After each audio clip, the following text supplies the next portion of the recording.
Les violences conjugales, chez les 18-25 ans, c'est une femme sur 7. Imaginez 7 femmes autour de vous. Il y en a une qui est victime.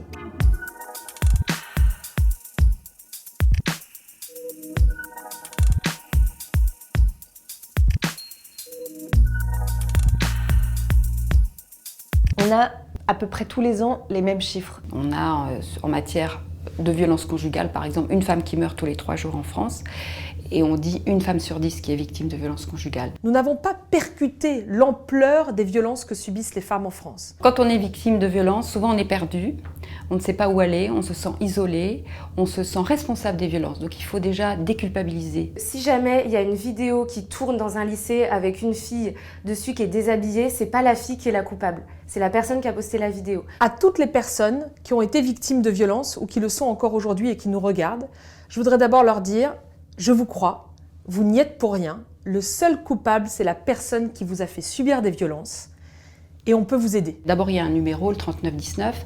Toutes les femmes victimes de violences peuvent appeler ce numéro pour essayer déjà de mettre des mots sur ce qu'elles vivent. C'est un numéro anonyme, gratuit, depuis les portables, depuis les fixes, qui permet aux femmes d'être écoutées, entendues et surtout de comprendre leurs histoires. Nous, on a créé le chat d'En Avant Toutes. Il suffit de se connecter sur notre site enavanttoutes.fr, de cliquer sur l'onglet chat pour être mise directement en relation avec une professionnelle de l'association. Les violences sont ni un destin, ni une fatalité. Et donc si elles sont prises en charge, les choses changent et elles changent très vite. La lutte contre les violences faites aux femmes, elle doit avoir plus de moyens financiers. On a un problème massif qui concerne chacune et chacun d'entre nous. Et en face, on a des moyens rikiki pour en finir avec les violences. Donc il y a un moment, il va falloir mettre en face la réalité du problème avec des politiques publiques à la hauteur. On peut évidemment donner de l'argent, c'est le nerf de la guerre. On peut proposer des actions bénévoles quand on a une compétence spécifique, qu'elle soit artistique ou sociale.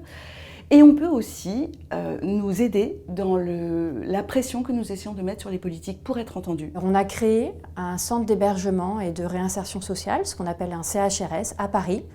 Et on met en sécurité et on accompagne des jeunes femmes, 18-25 ans, victimes de tout type de violence. Notre solution est très simple et nous l'avons expérimentée.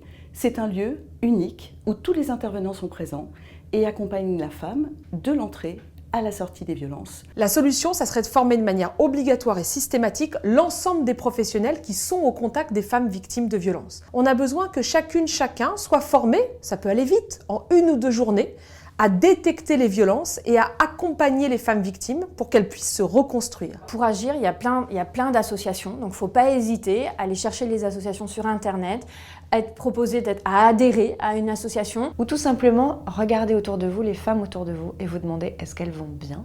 Est-ce que tu vas bien ? Comment ça va avec Jean-Michel ?